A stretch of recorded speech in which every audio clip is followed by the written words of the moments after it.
Well, they have a lot of things in the post. So, Andy Scheller, please. In 1990, I bought my first home in Palm Beach County, a home that I still own and I've been the only occupant of since that time.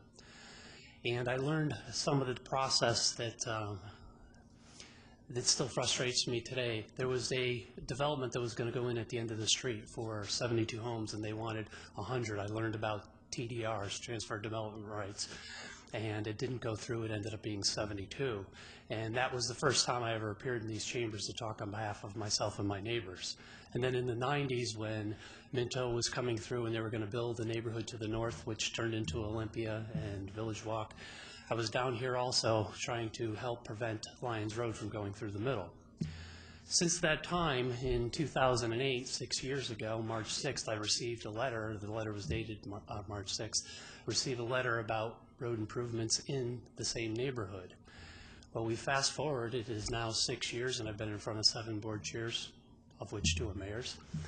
And everybody knows the history. Everybody knows the story, except the story's still getting a little more boondoggled, perhaps, or debacled, as the former mayor had quoted it. Last year, well, first of all, in 2011, this county approved road maintenance on the road that I'm coming in question of. And since that time, we were told last year, somewhere around the fall time, that plans for that road were about 65% done, and the plans would be completed and revealed to the public sometime in early spring. Well, we're about 5 weeks away from the summer solstice, maybe 6 weeks, something like that. Nobody's heard anything about these plans.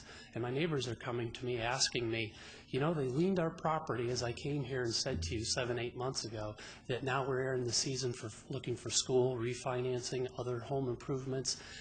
I have neighbors of mine who have had their houses liened, 12 properties were liened. There's no expectation of a start for this project that's already had these people liened. We have no communication as to what's going on. Well, Mr. Weissman had informed 3 political candidates who are opponents of mine that there was things going on in that neighborhood and they should show up. Well, I think he ought to take the same fortitude to let the 12 people whose homes you've liened already and any of the hundreds of homes that are affected in the neighborhood by this project as to what's going on. I haven't received any information. My neighbors haven't received any information, and as early as yesterday, knowing that today was the meeting, a neighbor of mine came over and said he sits out on his front porch and people are asking him.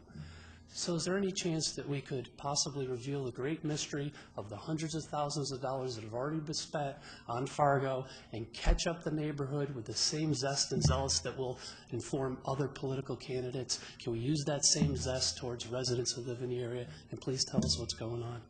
Thank you. Thank you. We have one other card from Lynn Anderson, who wishes not to speak, but she is against John Prince Park. And Commissioner Abrams. To the county administrator, if we could provide via email or some, an update on the project. Sure. Okay. That was on the Scheller project? Okay, great. Okay. The meeting is adjourned. Thank you.